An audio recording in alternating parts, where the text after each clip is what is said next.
porque a gente já quer começar o dia de hoje com o nosso quadro Eu Tenho Direito.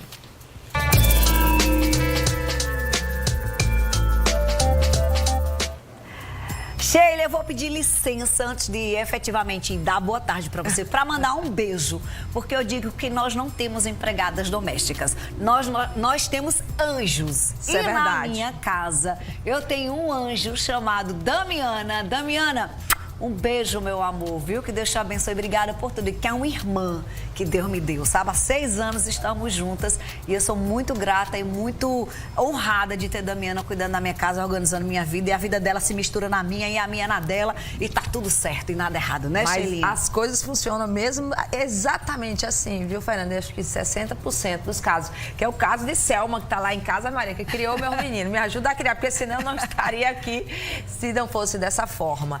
Mas Fernanda, é um trabalho ainda, que eu digo a você, com algumas conquistas boas, né? Sim. A gente sabe que a lei é recente. Tivemos avanços, né? Avanços, mas quando a gente faz o programa aqui, ou a gente fala sobre direito trabalhista, 90% das pessoas que mandam pergunta, ainda é o tipo de pergunta que você observa que elas não têm ainda o direito garantido mais essencial, que é a carteira assinada. Ô Sheila, tem diferença entre diarista e empregada doméstica, né?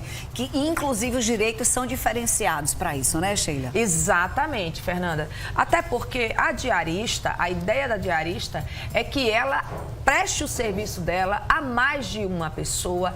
Ela tem autonomia em relação ao horário dela, à carga dela, porque você paga uma diarista para ela fazer a sua faxina da casa, né? Ou, por exemplo, o jardineiro, que ele vai uma vez ou a cada 15 dias dar o geral no jardim. O piscineiro. O piscineiro. Então, assim, são pessoas que prestam serviço não com a frequência, né, e com a habitualidade que deveria. São pessoas que já têm essa autonomia. E hoje em dia, com o MEI, né, a lógica é essas pessoas já terem esse seu cuidar e ter o seu próprio MEI. O diarista, a melhor forma que ele tem de se proteger é ter um MEI. Ele ainda paga menos do que uma empregada doméstica quando tem a carteira de trabalho, porque uma carteira de trabalho da empregada doméstica, o contrato de trabalho, ela vai ser descontada dela 8%.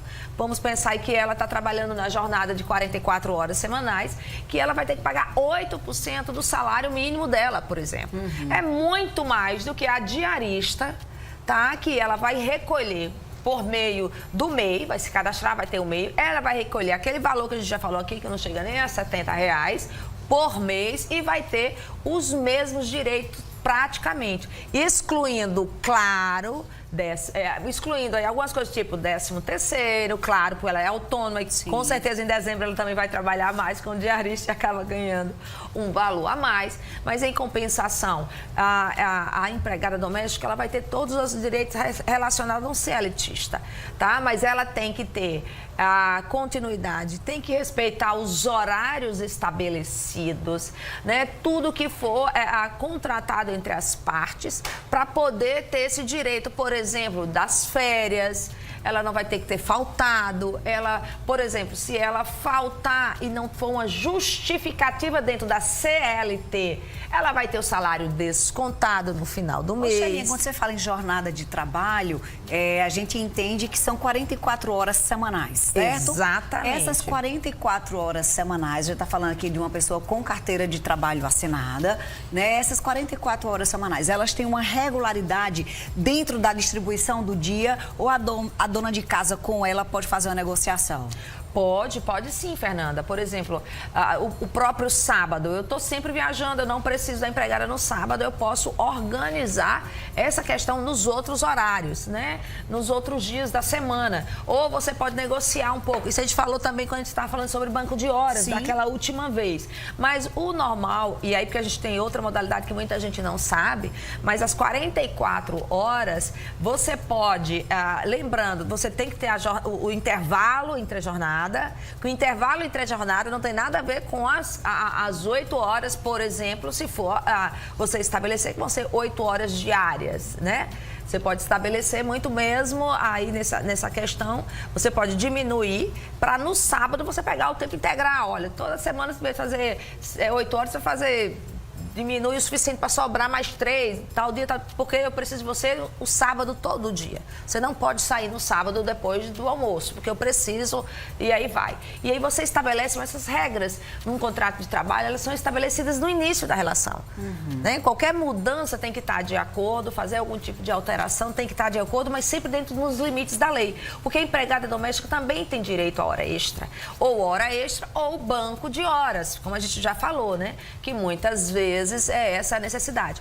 O empregada doméstica, Fernanda, também tem direito, por exemplo, e às vezes algumas se pedem em relação a essa questão, que são as faltas justificadas.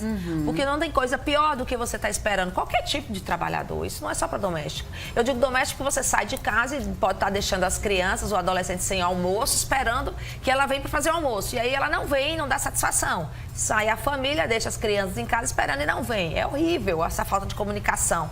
Né? E se não tem justificativa, você pode, o patrão, o empregador doméstico, vai poder descontar no final do mês. As exceções para a empregada doméstica ter a sua falta abonada, além do aviso, você tem, por exemplo, quando vai por motivo de saúde próprio com atestado, tá? E aí você tem que trazer seu atestado. E olhe bem, tem que ver qual tipo de atestado, porque senão quem paga essa hora não é a empregada. Quem paga é o INSS, tá? Tem que lembrar dessa questão do tempo que você fica doente. Você pode, por exemplo, acompanhar um filho menor, tá? A uma consulta médica, você vai poder. Você pode se ausentar pelo falecimento de um ascendente, descendente ou de um irmão, 2 dias. Não é a data da morte, você começa a contar um dia depois. Você tem direito a 2 dias. Se esses 2 dias ele faleceu numa sexta, na segunda você tem que trabalhar. Por quê? O sábado e o domingo são final de semana remunerado.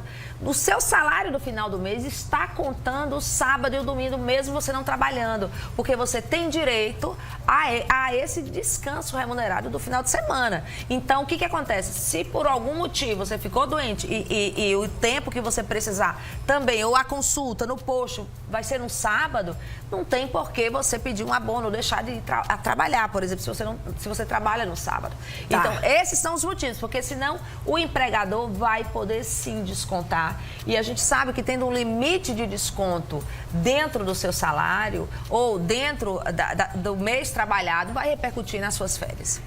Ela não está liberada, é o tempo de você mandar a sua pergunta para cá, 98893-3999. Já vi que tem pergunta querendo saber se tem PIS, viu, Sheilinha? Não se tem dinheiro, mas tudo bem, a gente explica o porquê. Pronto, ela vai explicar porque não tem mais. Agora o assunto é o seguinte, completou 1 ano que eu tô na casa. Eu já posso tirar tenho que tirar férias. Não, ela tem mais 1 ano para lhe conceder esses 30 dias de férias, tá?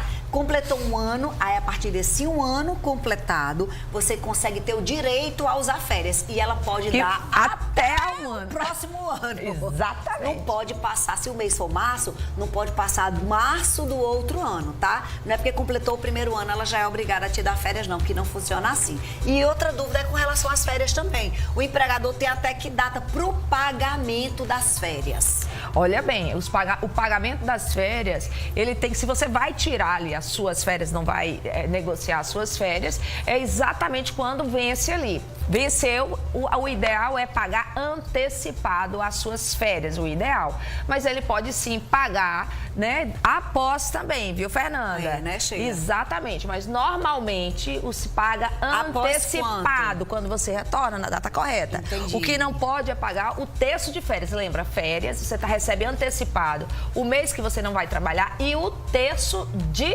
férias. O que ele pode fazer é antecipar o salário daquele mês das férias. Porque férias é 1/3 de férias. Entendi. Aí esse 1/3 ele é obrigado a pagar. Exatamente. Você pode receber, você recebe antes das férias. Minha mãe trabalhou 3 meses em casa de família, pegou Covid, o médico atestou 7 dias e a patroa não gostou, demitiu. O que fazemos? 3 meses é estágio ainda, né, ainda está na fase, é um período de experiência, né? Aí ela estava com carteira assinada, foi demissão sem justa causa, né? Nesse caso, ela deve ter demitido sem justa causa, tá? E foi exatamente por conta disso, né? Porque se ela não ficou afastada pelo INSS, ela realmente não teria nenhuma estabilidade. Não é o caso que geraria estabilidade. Sobre isso. Vamos para mais uma, Desirê? Dá tempo? Tá, solta aí. Minha mãe queria saber os direitos dos trabalhadores nos feriados. É babá. É aquilo, olha bem, o feriado, você tem direito ao feriado, né? O feriado é nacional, lembrando, tem feriado local e tem feriado nacional. Uma das coisas é aproveitar o que nós já falamos no outro programa, caso você tenha perdido, que é sobre a possibilidade, se você tiver que trabalhar nas férias, ou você recebe em dobro aquelas horas, ou você pode trabalhar no feriado, tá? Como babá, porque vai viajar, e você compensar em outros dias, que é o banco de horas. Isso pode acontecer. Agora, tem que saber que em algumas cidades não é feriado. Isso, né, João Pessoa mesmo vai ter agora, vai ter em agosto, né, que é o aniversário da cidade, tem cidade que tem feriado, outros não tem. É muito importante ficar atento a isso. E existe um calendário tudo certinho para você não ficar, né, achando que era feriado, que trabalhou e nem era. Às vezes é só para categoria, como hoje, a categoria de professores hoje não trabalharam, porque hoje vai ter... Assembleia, né? A Assembleia, né, tem essas situações. Falta sem justificativa. Qual é o limite de desconto que o empregador pode dar no salário mensal? Olha bem, aí ele tem que tomar cuidado, porque para não se tornar um abandono, tá? Porque se ele faltar a semana todinha, ele não só perde o direito, vai ser descontado o salário do mês todinho, ou da semana todinha que ele faltou dos 5 dias, como também do final de semana. Lembra que a gente falou no início que o final de semana ele é remunerado. Se você não justifica a sua ausência, não justificar ou informar a sua ausência, pode também ser caracterizado abandono de emprego. E aí a demissão, né, não vai ser por uma justa causa, é abandono de trabalho. Sheilinha está nas redes sociais como @Sheila_Sodré. Segue Sheilinha lá. E vai fazer 10K. Vamos correr com esse Vamos correr, Fernanda. Vamos correr com esse povo, né? Vamos seguir Sheilinha, que tem muita informação. E você só reclama sobre aquilo que você conhece, né, amiga? Até mais, Fernanda. Cheiro, amor. A você até já. mais tarde. Até mais tarde. Na volta, babadinho dos famosos, viu? A gente vai repercutir a vida do povo. Não sai daí que eu volto já já.